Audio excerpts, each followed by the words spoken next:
suamiku diam-diam berselingkuh dan akan menikah siri dengan sahabatku. Kubongkar kebusukan mereka tepat ketika mereka akan akad. Assalamualaikum, halo sahabat, Dilabri cerita. Apa kabar kalian? Sebelum kita lanjut ceritanya, komen dulu dari kota atau kabupaten mana kalian, biar kita bisa saling kenal dan lebih dekat. Kalau udah, yuk kita masuk ke kisahnya. Matahari belum sepenuhnya naik ketika aku selesai menyapu halaman depan rumah. Udara pagi di desa masih segar, bercampur aroma tanah basah dan daun jati yang gugur semalam. Aku melipat sapu bambu itu dan menyandarkannya di dinding samping teras. Sejenak kulihat langit biru pucat yang menggantung rendah, seperti ingin menutupi apapun yang mungkin akan terjadi hari ini. Di dalam rumah, anakku, Dinda, sedang sarapan bubur ayam buatanku. Dia baru berusia 6 tahun, tapi sudah pandai membaca doa sebelum makan. Aku memperhatikan gerak-geriknya sambil mencuci piring bekas sarapan Andi tadi malam. Piring itu masih tersisa setengah. Katanya tidak lapar, padahal nasi goreng kesukaannya ada di atas meja. Aku tak bisa bohong pada diriku sendiri. Ada rasa tak nyaman yang mulai merasuk perlahan-lahan. Beberapa bulan terakhir, Andi jarang pulang ke rumah. Padahal dulu, setiap Sabtu sore dia pasti sudah sampai, membawa oleh-oleh roti atau mainan murah untuk Dinda. Kini, hanya pesan singkat yang kadang datang menjelang maghrib. Sayang, besok mungkin nggak bisa pulang. Ada proyek di Semarang. Atau, maaf ya, Mas lagi lembur. Nanti kalau sempat, teleponan aja. Kadang-kadang aku percaya. Kadang-kadang, hatiku ragu. Apalagi sejak 2 minggu lalu, Lina mulai sering datang ke rumah. Ia membawakan sayur mayur dari ladangnya, atau sekadar menemani Dinda bermain saat aku sedang sibuk menyetrika. Aduh, kasihan kamu sendirian di rumah, katanya suatu kali sambil tersenyum manis. Andi juga kerjanya nggak pernah habis-habis. Aku hanya bisa tertawa kecil, pura-pura ikhlas. Padahal entah kenapa, setiap kali Lina berkata begitu, ada rasa aneh yang menyelinap masuk. Seperti ada sesuatu yang ingin ia tutupi, atau mungkin justru ingin ia tunjukkan. Lina memang sahabatku sejak SMA. Kami satu angkatan di SMA satu kecamatan. Meskipun kami berbeda sifat, dia lebih ekspresif, suka tertawa keras, dan mudah akrab dengan siapapun, aku selalu merasa nyaman bersamanya. Setelah menikah, hubungan kami tetap baik. Bahkan ketika suaminya meninggal 2 tahun lalu karena kecelakaan, aku yang pertama kali mendatangi rumah duka. Sampai sekarang, aku sering membantu Lina mengurus anaknya, Miko, yang baru berusia 4 tahun. Tapi belakangan, entah kenapa, sikapnya terhadap Andi agak berubah. Aku pernah melihat mereka tertawa berdua di pasar desa beberapa waktu lalu. Aku tidak marah. Aku hanya heran. Andi biasanya tidak suka berlama-lama di pasar. Dia lebih suka membeli langsung dari pedagang keliling. Pagi ini, Andi akhirnya pulang. Tidak seperti biasanya, dia datang larut malam kemarin, sekitar pukul 10. Aku sudah tidur, tapi aku bangun begitu mendengar pintu depan dibuka pelan-pelan. Aku duduk di tepi ranjang, menunggu dia masuk kamar. Tapi ia hanya mandi cepat, berganti baju, lalu tidur di ruang tamu. Aneh, aku tidak menanyakannya. Aku tahu Andi tidak suka dipertanyakan. Dia laki-laki Jawa yang taat adat. Bicara harus sopan, bertanya harus izin. Tapi aku juga istri yang tidak bodoh. Aku tahu cara membaca bahasa tubuh. Dan semalam, tatapan Andi tidak seperti biasanya. Seperti ada beban yang ia pikul diam-diam. Setelah selesai mencuci piring, aku duduk di kursi goyang di teras. Angin pagi berhembus perlahan, menggerakkan tirai, jendela rumah yang terbuat dari kain tenun buatan ibuku. Burung-burung mulai berkicau riang, seolah tidak peduli dengan kebimbangan hati seorang istri. Aku menarik napas panjang. Bu Siti, panggil suara dari balik pagar. Aku menoleh. Itu Lina, dengan kerudung putih dan senyum lebar. Ayo, kita jalan-jalan ke sawah. Dinda juga ajak, biar bisa lihat kupu-kupu. Aku tersenyum, berusaha tulus. Iya, bentar ya Din. Ibu ambil jaketmu dulu. Tapi di dalam hati, aku mulai merasakan sesuatu. Sesuatu yang belum bisa kusebut namanya. Hanya rasa tak nyaman. Seperti awan mendung yang mulai menggumpal di langit, meski matahari masih bersinar terang. Belum kurasakan hujan, tapi baunya sudah mulai tercium. Pagi itu seperti biasa. Sinar matahari yang hangat menyelinap masuk lewat celah daun jati di halaman rumahku. Aku sedang menjemur pakaian sambil memperhatikan Dinda yang bermain ayunan buatan Andi tahun lalu. Kayunya mulai lapuk karena hujan dan panas, tapi masih kuat menahan beban anakku yang kecil itu. Sementara itu, Lina duduk di bangku depan sambil membantu mengupas ubi jalar. Ia datang pagi-pagi tanpa diminta, membawa sayuran segar dari ladangnya. Seperti sudah menjadi rutinitas terakhir-terakhir ini. Ia selalu punya alasan untuk datang. Buah hati ya kalau teman baik, ujarnya sambil tersenyum. Matanya tidak pernah berhenti memandangi jalanan kecil desa kami. Aku hanya mengangguk pelan. Iya, kamu juga bisa datang kapan saja. Lina tertawa ringan, tapi entah kenapa tawanya terdengar agak dibuat-buat. Mungkin aku saja yang sedang sensitif. Sejak beberapa hari terakhir, aku merasa ada sesuatu yang aneh antara dia dan Andi. Meskipun Andi belum pulang lagi sejak minggu lalu, tapi entah mengapa, Lina selalu tampak tenang sekali, bahkan lebih ceria dari biasanya. Saat itu, Bu Rini, tetangga sebelah rumah, muncul dari balik pagar kayu usang miliknya. Dia membawa baskom berisi pakaian basah, siap dikeringkan. "Bu Siti, pagi," sapanya ramah. "Sedang sibuk ya?" "Iya, Bu. Sedang jemur pakaian," jawabku. Lina ikut menyapa dengan senyum lebar. "Mau pinjam jemuran? Ini masih banyak kosong." Bu Rini tersenyum, tapi kemudian ia melirikku sejenak. Matanya menyipit, seolah ingin berkata sesuatu. "Bu Siti, saya mau tanya. Andi nggak pulang malam ini?" Tanyanya perlahan, aku menggeleng. "Belum. Katanya ada proyek di Semarang." "Oh, begitu." Bu Rini terdiam sejenak, lalu berkata pelan. "Saya cuman heran, kok belakangan sering lihat suami ibu di kota bareng." Maksud saya. Sepertinya dia tidak sendiri. Aku terdiam. Jantungku berdebar keras. Lina juga mendongak, ekspresinya sulit kubaca. "Siapa, Bu?" tanyaku, mencoba tenang. Bu Rini menggeleng cepat. Mungkin salah lihat. Saya juga nggak yakin. Cuma, kalau saya jadi ibu, saya pasti waspada. Orang laki-laki itu kadang gampang tergoda. Aku hanya bisa tersenyum kaku. Di sampingku, Lina langsung angkat bicara. "Aduh, Bu Rini ini suka aja bikin khawatir orang. Pasti Pak Andi kerja beneran. Lagian, kalau dia sama orang lain, mana mungkin Bu Siti nggak tahu, ya kan?" Bu Rini tersenyum canggung. Iya. Mungkin saya terlalu banyak omong." Setelah itu, Bu Rini pamit pergi. Aku melihat punggungnya menghilang di balik pagar, sementara Lina kembali fokus pada ubi jalar di tangannya. Tapi pikiranku tak bisa diam. Kata-kata Bu Rini terus terngiang. Sepertinya dia tidak sendiri. Siapa? Aku menoleh pada Lina. Ia tampak tenang, bahkan terlalu tenang. Aku tahu betul wajah sahabatku ini. Kalau ia gugup, biasanya ia akan menggigit bibir atau memainkan rambutnya. Tapi sekarang, ia terlihat biasa saja. Terlalu biasa. "Kamu baik banget tadi bela-belain aku," kataku pelan. Lina menoleh. "Memang harusnya begitu. Kita sahabat, kan?" Aku tersenyum tipis. "Betul." Beberapa hari setelah percakapan itu, bisikan semakin banyak terdengar. Aku mulai merasa tatapan orang-orang di pasar sedikit berbeda saat melihatku. Ada yang pura-pura tidak tahu, ada yang berbisik pelan ketika aku lewat. Seorang pedagang ikan tua, Mbah Jito, bahkan menepuk bahuku saat aku membeli ikan teri.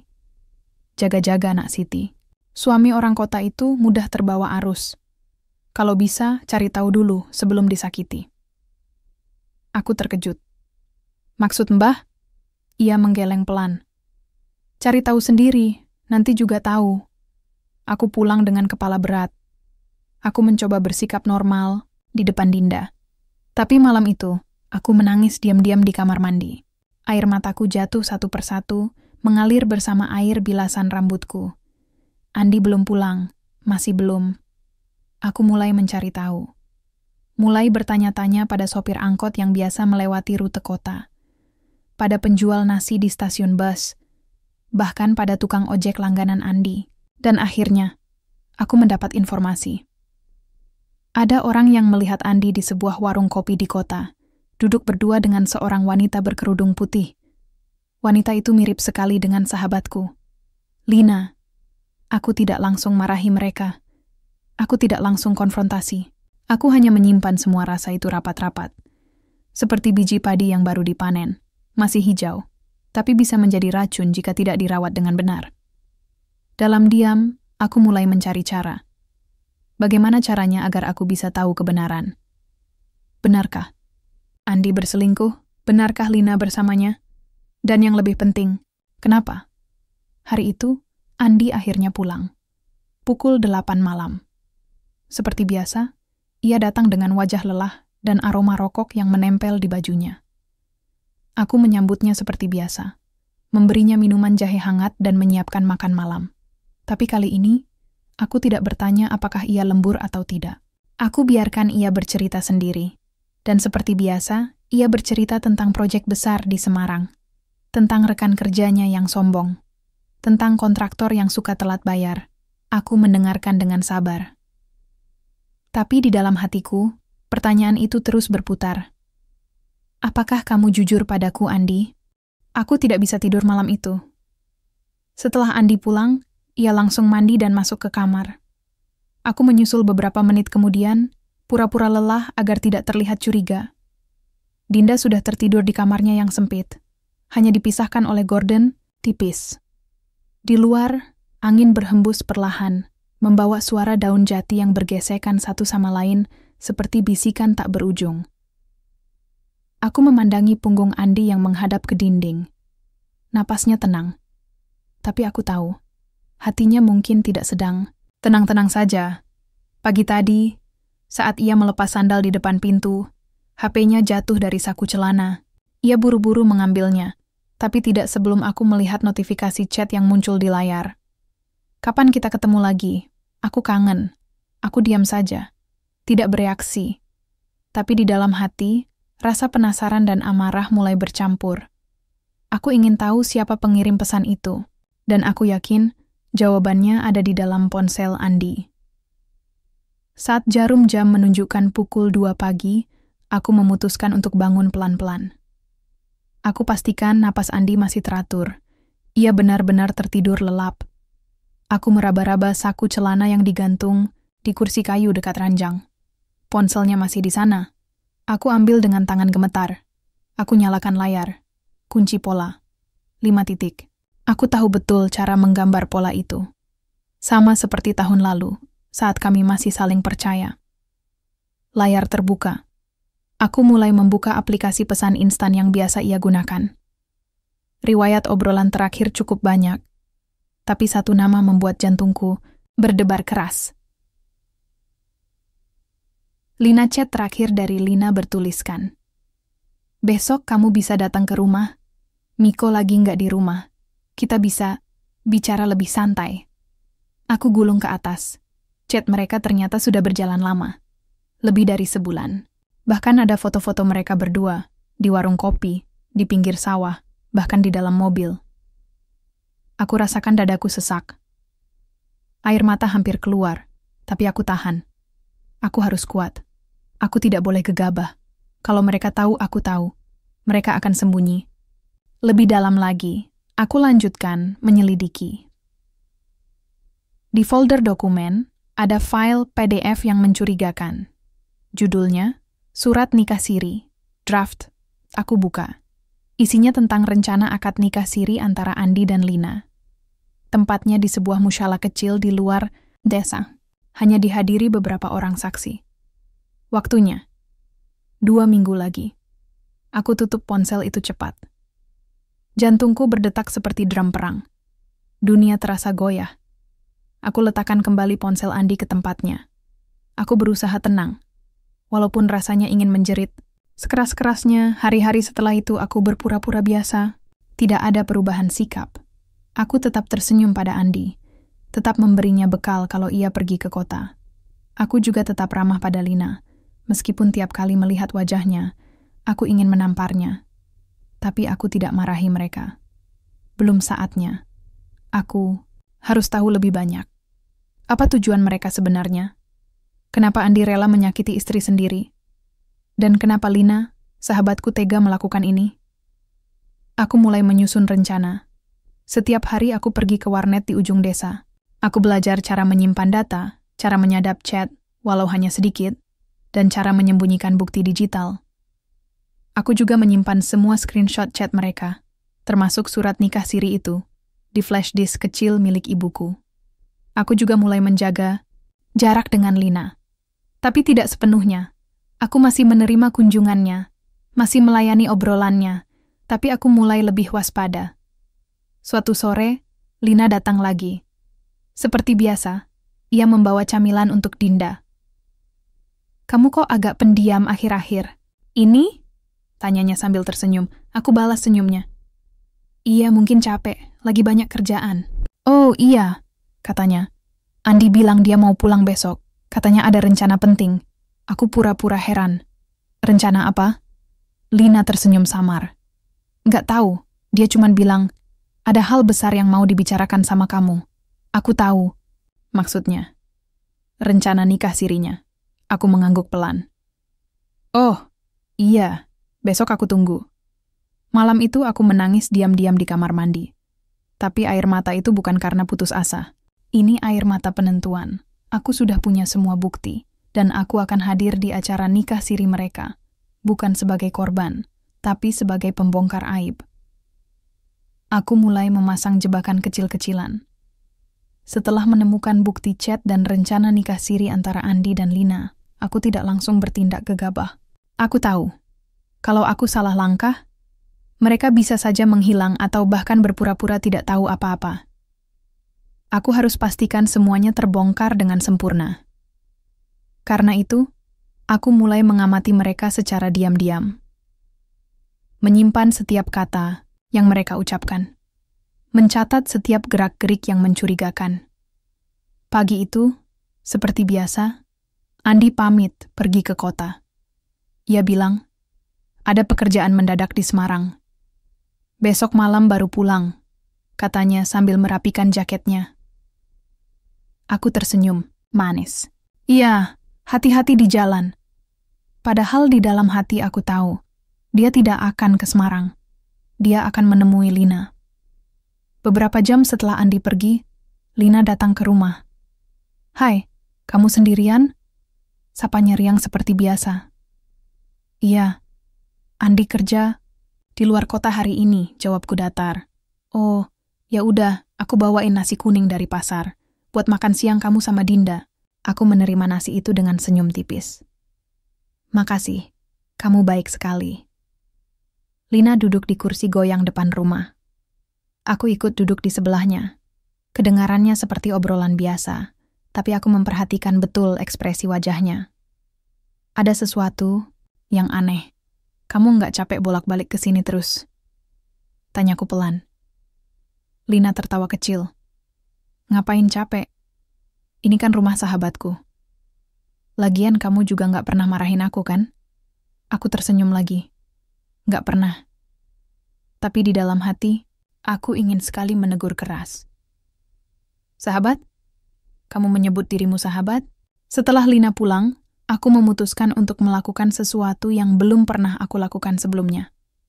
Aku mengambil motor tua milik ibuku dan membuntuti Andi. Aku sudah tahu rutenya.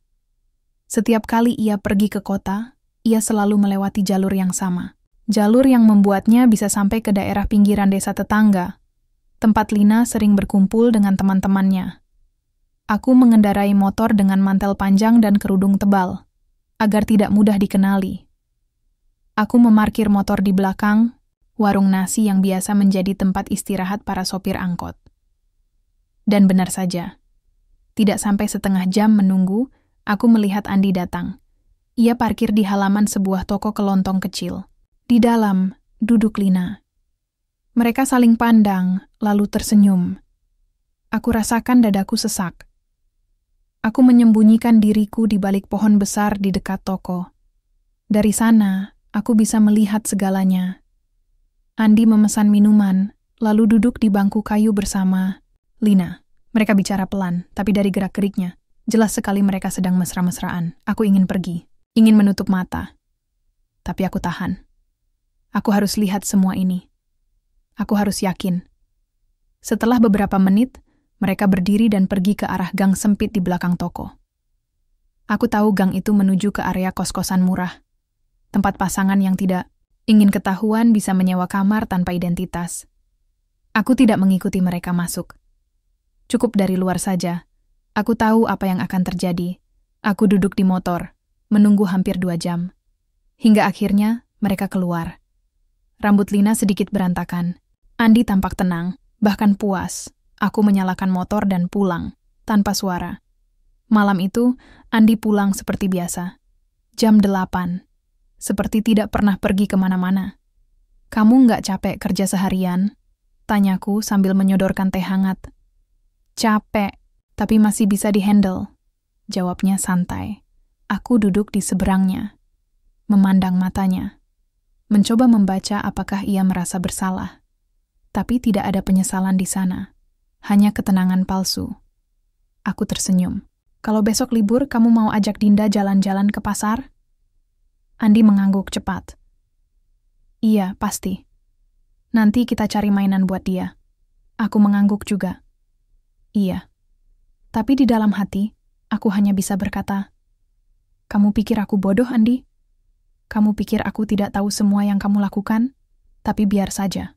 Biarkan kamu dan Lina menikmati topengmu. Karena aku sudah punya rencana. Keesokan harinya saat Andi pergi lagi, aku membuka flash disk yang berisi semua bukti yang telah aku kumpulkan. Chat, foto, dokumen nikah siri, semua tersimpan rapi. Aku juga mulai menulis catatan kecil. Hal-hal yang ingin aku katakan saat semuanya terbongkar nanti. Catatan pertama berbunyi, aku bukan korban. Aku adalah pembuktian bahwa wanita tidak lemah. Aku menyimpannya di dalam kotak perhiasan milik ibuku. Tempat aman yang tidak akan mereka sentuh. Aku tahu, waktu itu semakin dekat. Waktu di mana aku akan hadir di acara nikah siri mereka. Dan membongkar semuanya di hadapan semua orang. Hari itu langit terlihat mendung. Awan menggantung rendah di atas desa, seperti ingin menyembunyikan sesuatu. Aku duduk di teras sambil menemani Dinda mewarnai buku gambarnya. Ia tampak ceria, meskipun aku sedang berusaha keras untuk tetap tersenyum. Andi pergi pagi tadi, katanya ada urusan penting di kota. Aku hanya mengangguk pelan, tidak banyak bertanya. Aku sudah tahu kemana ia pergi, dan siapa yang akan ia temui. Lina juga tidak datang hari ini. Itu mencurigakan. Biasanya dia selalu punya alasan untuk muncul di rumahku, membawa sayur, camilan, atau sekadar ngobrol. Tapi hari ini, tidak. Aku tahu mereka sedang mempersiapkan sesuatu.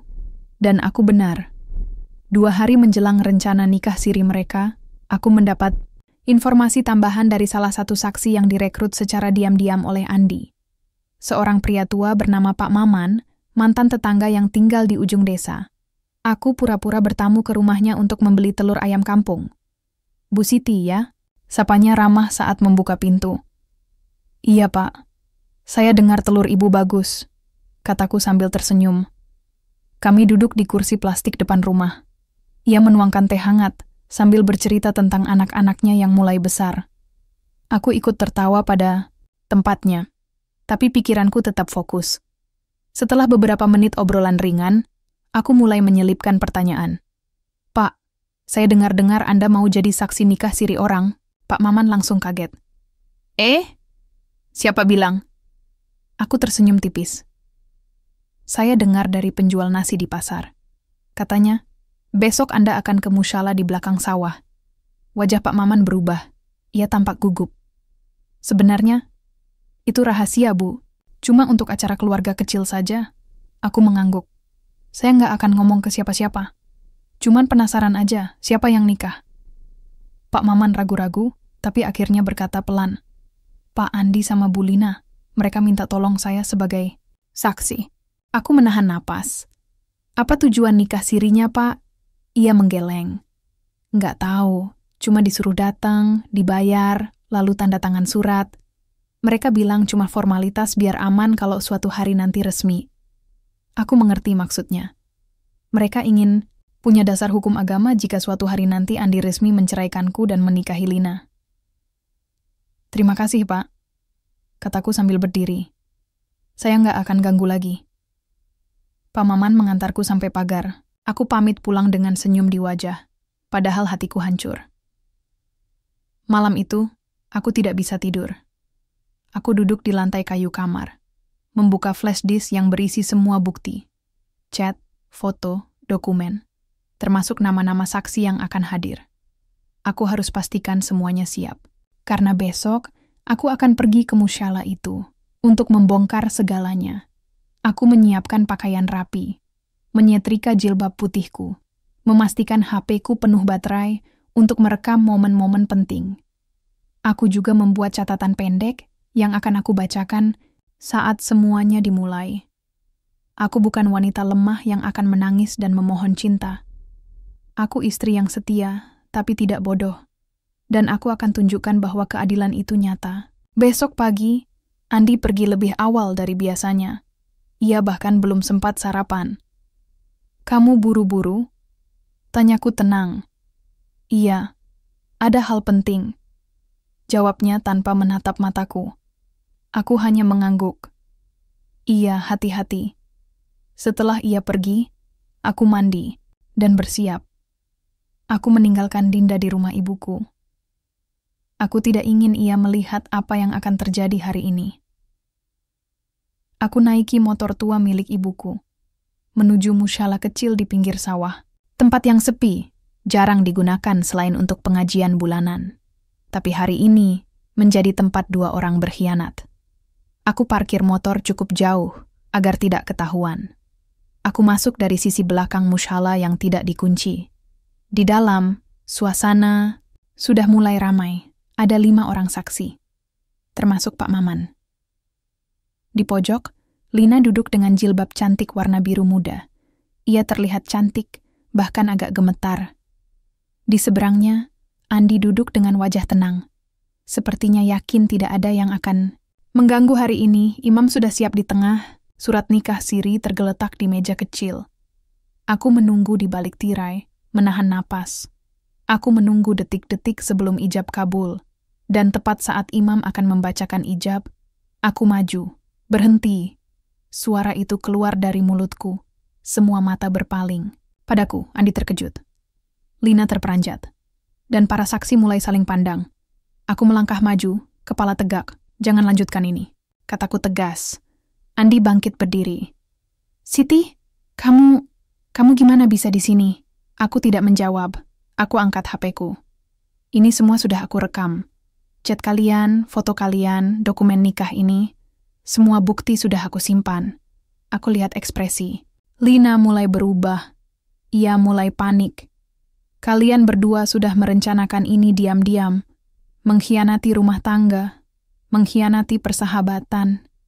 Bahkan berani mengatasnamakan agama untuk menyembunyikan dosa. Aku tarik napas panjang. Tapi hari ini, aku di sini bukan untuk menangis. Aku di sini untuk membuktikan bahwa kebenaran tidak bisa disembunyikan. Di hadapan semua orang, aku mulai membaca isi chat mereka. Aku putar rekaman suara percakapan mereka di warung kopi. Aku tunjukkan foto-foto mereka di kos-kosan. Dan aku bacakan isi surat nikah siri itu. Satu persatu saksi mulai gelisah. Beberapa berbisik-bisik. Ada yang mulai berdiri, ingin pergi. Andi mencoba membela diri. Siti, ini semua bisa dijelaskan. Tidak ada penjelasan yang bisa membenarkan pengkhianatan. Potongku tajam. Lina menangis. Aku tidak tahu semuanya akan begini. Aku menatap matanya. Kamu tahu, Lina. Kamu tahu Andi masih suami orang. Tapi kamu tetap menerimanya. Aku melangkah keluar. Angin malam bertiup kencang. Aku menoleh sekali ke belakang. Kalian boleh nikah di sini. Tapi ingat, nikahmu tidak hanya di hadapan manusia. tapi juga Tuhan. Lalu aku pergi, meninggalkan mereka sendirian dengan aib yang tak bisa disembunyikan lagi. Aku tidak langsung pulang setelah meninggalkan musyalah. Aku mengemudi tanpa arah selama hampir 1 jam, berusaha menenangkan hati yang bergolak. Udara malam terasa dingin menyusup ke balik jaket tipisku. Tapi aku tidak peduli. Tubuhku mungkin menggigil, tapi semangatku justru sedang membara. Aku tahu, apa yang baru saja kulakukan akan berdampak besar. Tapi aku siap menghadapinya. Pagi harinya desa sudah ramai dengan bisikan-bisikan. Aku baru saja sampai di rumah ketika ibuku datang menjemput Dinda dari kamarnya. Ia memandangku dengan tatapan campuran antara bangga dan khawatir. "Kamu benar-benar pergi ke sana?" tanyanya pelan. Aku mengangguk. "Iya, Bu." Ibu Rasti menghela napas panjang. "Semua orang di sini sudah dengar, termasuk Pak RT. Bahkan, imam yang ada di musyalah itu bilang dia nggak mau jadi saksi lagi kalau bukan nikah resmi." Aku tersenyum kecil. Itu artinya mereka mulai sadar. Beberapa jam kemudian, Andi muncul di depan pagar rumah. Wajahnya muram.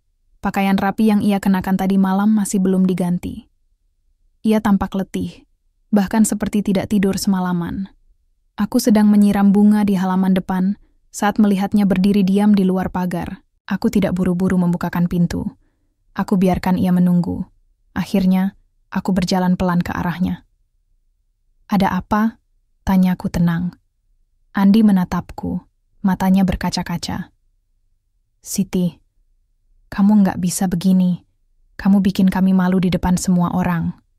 Aku mendengus pelan. "Kamu pikir aku tidak malu? Padahal aku yang seharusnya merasa dihina." Ia menggeleng cepat. Aku cuma ingin punya hidup yang lebih baik. Lebih baik dengan sahabatku. Di belakang istri sahmu." Andi tidak bisa menjawab. Aku melanjutkan. Suaraku tetap tenang tapi tegas. "Aku nggak marahi kamu karena kamu mencintai Lina.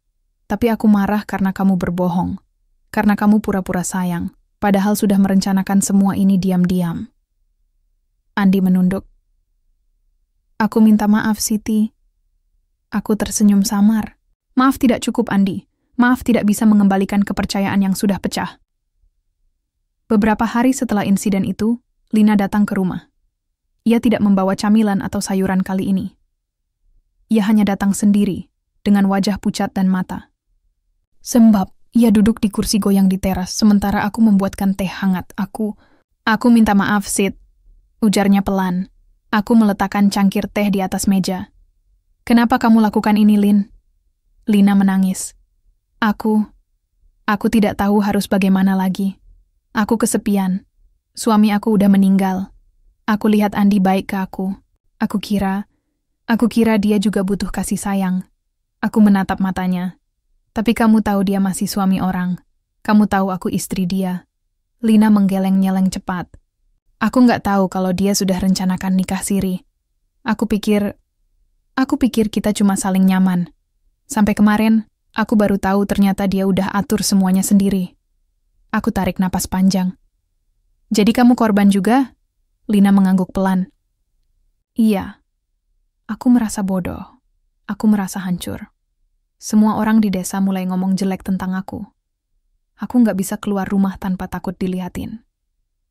Aku diam beberapa saat. Hatiku memang masih sakit. Tapi melihat Lina menyesal, rasa dendam, itu mulai pudar. Aku akhirnya berkata, "Kamu salah, Lin. Tapi kamu juga manusia biasa. Aku nggak akan memaafkan begitu saja. Tapi aku juga nggak akan terus membencimu." Lina menangis lebih keras. "Makasih, Sid. Makasih banyak." Aku mengangguk. Pelan. "Tapi kamu harus berani mengakui kesalahanmu. Di hadapan orang-orang.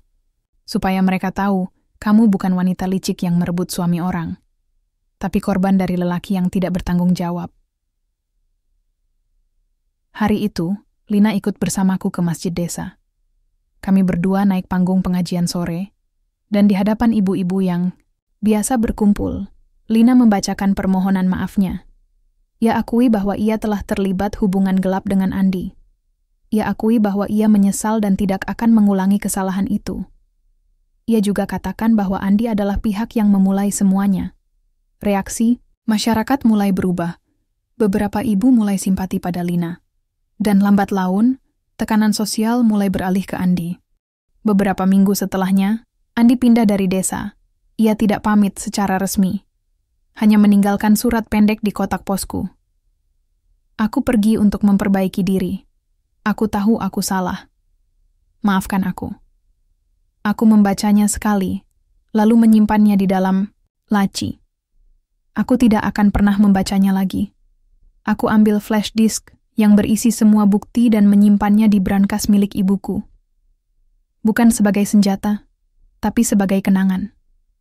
Kenangan bahwa aku pernah berjuang sendirian, bahwa aku pernah dibohongi oleh dua orang yang paling kupercaya. Tapi aku tetap bertahan. Aku tetap tegak, dan aku tidak akan pernah menjadi korban lagi. 2 bulan berlalu setelah Andi pergi. Desaku mulai tenang lagi. Orang-orang masih mengingat kejadian di musyalah itu, tapi tidak lagi membicarakannya tiap hari. Aku bersyukur karena mereka mulai fokus pada hidup masing-masing. Hidup di desa memang seperti itu. Cepat menyebar kabar, tapi juga cepat melupakan jika tidak ada yang baru. Aku menjalani hari-hariku seperti biasa. Bangun pagi, menyapu halaman, menyiapkan sarapan untuk Dinda, lalu membersihkan rumah. Tapi ada satu hal yang berbeda. Aku tidak lagi merasa rapuh. Aku sudah bukan korban. Pagi itu, aku duduk di teras sambil menemani Dinda mewarnai buku gambarnya. Ia sedang membuat gambar keluarga, ibu, anak, dan burung di atas pohon. "Ayah nggak pulang-pulang ya?" tanyanya polos. Aku tersenyum tipis. "Ayah pergi kerja jauh, Din." "Kapan dia pulang?" Aku berpikir sejenak. Aku tidak ingin berbohong padanya, tapi aku juga belum siap menjelaskan semuanya. "Nanti kalau ayah sudah siap pulang, kita tunggu ya." Jawabku pelan. Dinda mengangguk, lalu kembali asyik dengan gambarnya. Aku memandang wajahnya. Anakku yang kecil, ceria, dan masih percaya bahwa dunia ini baik-baik saja. Aku berjanji dalam hati bahwa aku akan selalu melindunginya, bahkan tanpa seorang ayah di sisinya. Beberapa minggu setelah insiden nikah siri itu, aku mulai berpikir tentang masa depan. Aku sadar bahwa aku tidak bisa bergantung lagi pada suami atau orang lain. Aku harus punya penghasilan sendiri. Aku harus bisa bertahan hidup, bahkan jika semua orang meninggalkanku. Aku ingat tabungan kecil yang sempat aku simpan diam-diam dari uang belanja bulanan. Uang itu aku taruh di brankas ibuku, aman dari pengetahuan Andi. Kini, saatnya uang itu dipakai untuk sesuatu yang bermanfaat. Aku memutuskan untuk membuka usaha kecil-kecilan. Awalnya, aku hanya membuat kue tradisional seperti lemper dan pastel untuk dijual di warung-warung sekitar. Setiap pagi, aku bangun lebih awal untuk memasak dan menyetok dagangan. Dinda ikut membantu dengan mencuci daun pisang atau menghias kemasan dengan stiker lucu. Lama-lama permintaan meningkat, tetangga mulai suka dengan rasanya. Beberapa ibu bahkan memesan untuk acara arisan atau hajatan kecil. Aku mulai menambah variasi menu, bolu kukus, onde-onde, dan klepon. Aku juga belajar mengemas produk dengan lebih rapi agar terlihat lebih profesional. Sekitar 2 bulan kemudian, aku berhasil membeli mesin pemotong sayur bekas dari pasar untuk membantu proses produksi. Usahaku mulai berkembang. Suatu sore, Pak, RT datang ke rumah. "Bu Siti, saya mau tanya, apakah kamu tertarik ikut program pelatihan usaha dari desa? Ada pelatihan manajemen keuangan dan promosi digital." Aku terkejut. "Untuk saya?" "Iya," katanya ramah. "Kamu kan contoh wanita mandiri. Banyak ibu yang bilang mereka terinspirasi sama kamu." Aku tersenyum kecil. "Saya coba, Pak." Beberapa hari setelahnya, aku mengikuti pelatihan itu. Di sana aku bertemu dengan ibu-ibu lain yang juga punya usaha rumahan.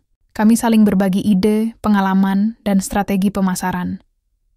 Aku bahkan mulai membuat akun media sosial kecil untuk usahaku. Awalnya malu-malu, tapi lama-lama aku mulai terbiasa. Aku unggah foto kue-kueku dengan caption sederhana. Kue tradisional, rasa rumahan. buatan sendiri, tanpa pengawet. Dan pesanan mulai masuk dari luar desa. Aku juga mulai lebih aktif di lingkungan sosial. Aku sering diundang bicara di pengajian ibu-ibu tentang pentingnya kemandirian ekonomi bagi wanita. Aku tidak pernah menyebut nama Andi atau Lina, tapi aku ceritakan bagaimana aku pernah merasa lemah, lalu bangkit lagi. Beberapa kali Lina hadir di pengajian itu. Ia duduk di barisan belakang, mendengarkan dengan kepala agak tertunduk. Setelah selesai, ia pernah mendekatiku. "Terima kasih, Sid," katanya pelan. Aku senang lihat kamu udah bisa bangkit lagi." Aku mengangguk. "Kamu juga harus bangkit, Lin. Jangan biarkan kesalahan lalu jadi beban selamanya." Ia tersenyum samar. "Aku akan coba." Malam itu, aku duduk di teras rumah sambil menyeruput teh hangat. Angin malam bertiup perlahan, membawa aroma sawah dan daun jati yang basah. Aku menoleh pada Dinda yang tertidur di pangkuan ibuku. Wajahnya damai. Hatiku juga mulai tenang. Aku bukan istri yang dikhianati lagi. Aku bukan sahabat yang dibohongi lagi. Aku adalah seorang wanita yang telah melewati badai, dan kini berdiri tegak dengan tangannya sendiri. Aku adalah Siti, bukan korban, tapi pemenang. Matahari, pagi menyinari halaman rumahku yang sederhana. Aku duduk di kursi goyang sambil menikmati teh hangat dan membaca pesanan baru dari pelanggan online. Dinda sedang bermain di depan dengan mainan kayu buatan Andi bertahun-tahun lalu. Mainan itu mulai lapuk, tapi masih bisa membuatnya tertawa. Aku tersenyum melihatnya. Bahagia tidak selalu datang dari hal-hal besar. Kadang cukup dari kebersamaan, kecil seperti ini. 2 tahun telah berlalu sejak insiden nikah siri itu. Desa kami sudah tenang.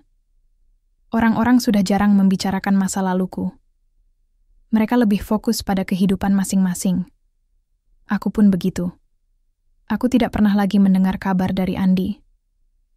Tidak ada panggilan, tidak ada surat, tidak ada upaya untuk memperbaiki hubungan. Mungkin ia benar-benar pergi untuk memperbaiki dirinya sendiri. Atau mungkin hanya ingin menghilang dari tanggung jawab. Tapi aku tidak marahi dia lagi. Aku juga tidak merindukan dia. Aku sudah belajar bahwa hidupku tetap bisa utuh tanpa kehadirannya. Usahaku terus berkembang. Kini, aku sudah memiliki warung kecil di depan rumah yang menjual aneka camilan tradisional dan minuman hangat. Warung itu menjadi tempat nongkrong ibu-ibu desa saat pulang dari pasar atau setelah pengajian. Beberapa bulan lalu, aku bahkan berhasil merekrut 2 orang tetangga sebagai pegawai tetap. Mereka membantuku memasak dan mengemas pesanan. Ibu Rasti juga sering membantu, meskipun hanya dalam urusan administrasi kecil. "Aku bangga sama kamu," katanya suatu hari sambil menyisir rambut Dinda. "Kamu nggak cuma bangkit, kamu jadi contoh buat banyak orang." Aku tersenyum. "Bukan cuma aku, Bu. Semua wanita bisa kok kalau mereka percaya pada diri sendiri." Lina juga berubah. Setelah insiden itu, ia sempat menarik diri dari lingkaran sosial desa. Tapi beberapa bulan kemudian, ia mulai aktif lagi. Ia bahkan ikut program pelatihan usaha bersamaku, dan akhirnya membuka toko kelontong kecil di pinggir jalan. Sekarang, kami tidak pernah benar-benar kembali seperti sahabat dulu. Hubungan kami lebih seperti rekan yang saling menghormati. Kami bicara jika perlu, tapi tidak terlalu akrab. Suatu sore Lina datang ke warungku. Ia memesan lemper dan teh manis hangat. "Kamu lihat iklan lowongan kerja di desa?" tanyanya sambil menyeruput tehnya. Aku menggeleng. "Belum. Ada apa?" "Iya, ada yayasan dari kota mau bikin pelatihan bisnis untuk perempuan desa. Katanya beasiswa penuh, termasuk biaya transport dan penginapan." Aku terdiam sejenak. Aku tahu maksudnya. "Kamu pikir aku harus daftar?" tanyaku pelan. Lina mengangguk. "Iya. Kamu pantas dapat kesempatan itu. Lagian, usaha kamu bisa naik level kalau ikutan program itu."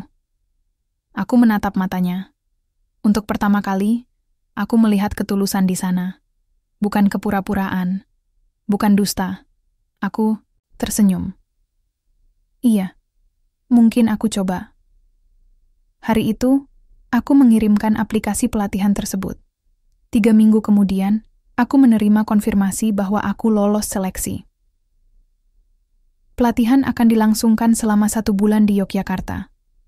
Ada modul tentang manajemen usaha, strategi pemasaran digital, hingga leadership untuk perempuan mandiri. Aku tidak ragu. Aku izin dari warung, titipkan pada pegawainya, dan pamit pada ibu dan Dinda. "Jangan lupa kirim foto ya, Ma," kata Dinda sambil memeluk kakiku. Aku mencium keningnya. "Iya, sayang. Mama pasti pulang cepat." Sebulan kemudian, aku kembali ke desa. Pengalaman di Yogyakarta mengubah banyak hal. Aku bertemu dengan wanita-wanita hebat dari berbagai pelosok Indonesia. Kami berbagi kisah, ide, dan semangat. Aku juga belajar bagaimana cara mengembangkan usaha secara profesional. Setelah kembali, aku langsung mulai merevitalisasi sistem penjualan dan promosi. Aku pasang etalase baru di warungku, buat logo resmi, dan mulai bekerja sama dengan kurir lokal agar bisa mengirim pesanan ke luar kota. Beberapa bulan setelahnya, aku juga mulai memberikan pelatihan singkat kepada ibu-ibu di desa tentang pengemasan produk dan penggunaan media sosial untuk promosi. Aku ingin mereka juga merasa bahwa mereka punya nilai, bahwa mereka punya potensi, bahwa mereka tidak harus bergantung pada siapapun untuk bahagia. Malam itu, aku duduk di teras rumah, melihat langit malam yang dihiasi bintang. Udara dingin menyelimuti, tapi hatiku hangat. Aku ingat masa lalu. Aku ingat sakitnya dikhianati. Aku ingat air mata yang pernah jatuh tanpa henti. Tapi aku juga ingat betapa kuatnya aku bisa bangkit. Aku bukan istri yang dibuang. Aku bukan sahabat yang dikhianati. Aku bukan wanita lemah yang menyerah. Aku adalah wanita yang berdiri tegak dengan tangannya sendiri. Dan pintu baru itu sudah terbuka lebar.